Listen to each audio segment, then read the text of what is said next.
Okay, so you sent a draft chapter or section to your supervisor and you got it back with a huge list of revisions. You made those changes, you sent it back to your supervisor, and then your supervisor comes back with new things that they want you to change. Some stuff they'd never even mentioned before. Like, seriously. And all this time, it feels like the finish line just keeps moving further and further away. The goalposts keep changing. The whole thing just feels like pushing water up a hill. How are you ever expected to finish your PhD if your supervisor keeps coming up with lists of new things to change? Now, this whole they keep giving me new things to change situation can be so frustrating, but there are ways you can manage it. In this video, we're going to be looking at why this happens, and I'll be sharing some things you can do so that this doesn't shake your confidence. If we've not met before, hi, I'm Dr. Elizabeth Yardley, and I help PhD students get out of their own way and finish their doctorates. Now, it can often feel like your supervisor is just standing in the way of you getting your PhD, especially when they keep making up new things for you to change all the time. So, what's this all about? Let's talk about why this happens. As you dive deeper into your PhD topic, it's not just you who's learning more about it, your supervisor is as well. As your research develops, new ideas and new connections are going to emerge, and your supervisor is going to want you to incorporate that into your work. That's a good thing. Your supervisor is expanding their knowledge of your specific topic at the same time that you are. And as they learn more, they will notice gaps, they'll notice connections that they hadn't been aware of before. It's kind of like putting together a puzzle. Sometimes the pieces start to fall into place in a way they didn't expect, which leads to new suggestions or new changes that they just hadn't thought about earlier. And this is why you get new feedback with every round of revisions you make, because your research is growing. And as your research grows, your supervisor's understanding of it grows as well. They're not stockpiling a load of changes behind the scenes just for fun. You might suspect they're being a bit mischievous, they're being a bit evil. And even though it might feel that way, they're really not. This process of writing your thesis can start to feel like a never-ending one, like you are never going to complete it because you keep getting these new things to change. It's really annoying, but it's actually a good thing. Your supervisor isn't being unreasonable, they're not being mean, they are just simply doing their job. And the things that they're picking up on now, the things that they're suggesting to you now, are the things that your examiner will pick up on if you don't make these changes. So these little details, these changes, these amendments that your supervisors are asking you to make, they are really frustrating in the moment, but they're going to help make your work stronger and give your examiner less things to pick over. So whilst it's tempting to roll your eyes when you see that feedback email, take a deep breath.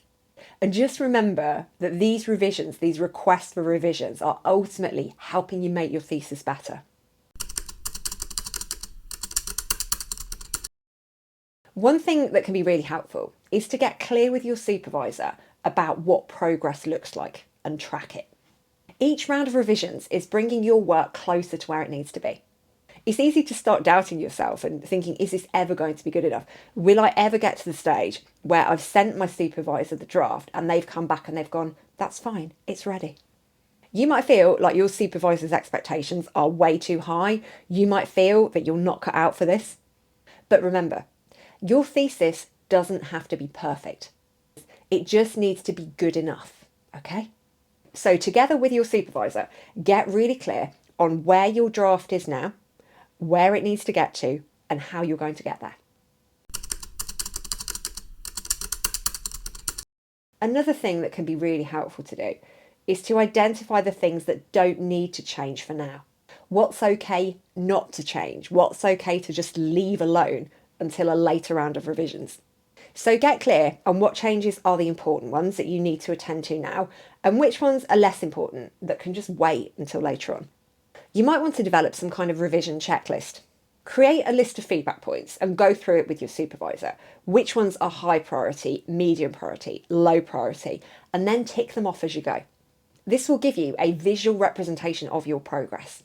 This is also helpful for your supervisor too, because it assists them in separating the necessary from the nice to have.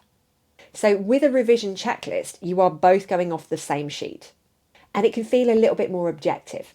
It can take some of the emotion out of it. Sometimes you're going to have to push back. If you feel like your supervisor is being a bit unreasonable, or if you feel like the changes they're asking you to make are a bit too much all in one go.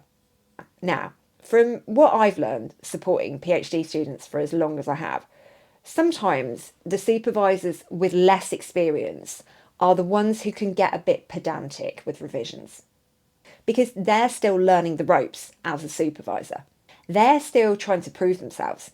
They might feel a bit unsure and they might not be confident to say, yes, this literature review looks fine. They want to make sure that nothing is missed and every base is covered. They're trying to be thorough, but sometimes they can go a little bit overboard. In other words, it's not you, it's them. Awkward. So, how do you manage this? Well, if you feel like things are getting a little bit out of hand, it's okay to gently push back. Now, I know a lot of you are nervous about doing this because you don't want to fall out with your supervisor. But you don't have to, because you can say things like this. I think I understand what you want to address here, but can we talk about which of these revisions are most important to focus on first?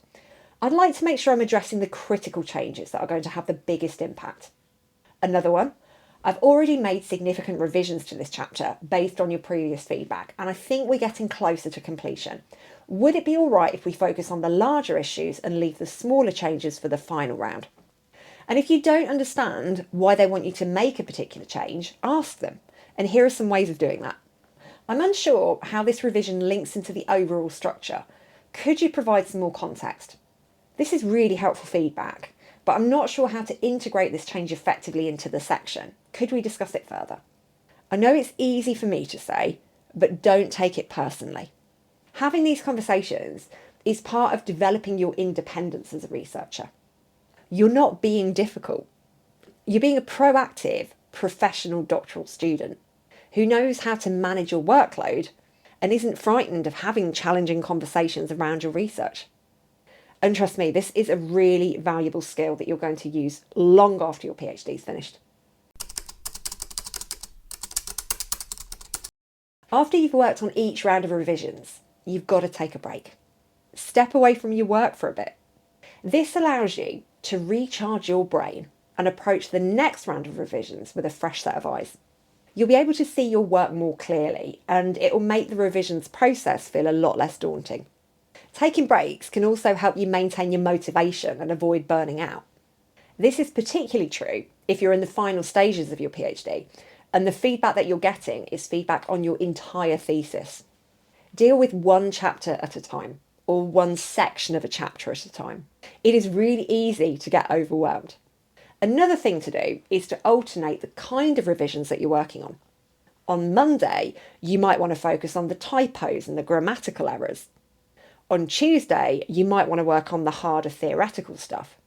On Wednesday, you might want to lighten back up a bit and occupy yourself with checking references. So vary it, pace yourself.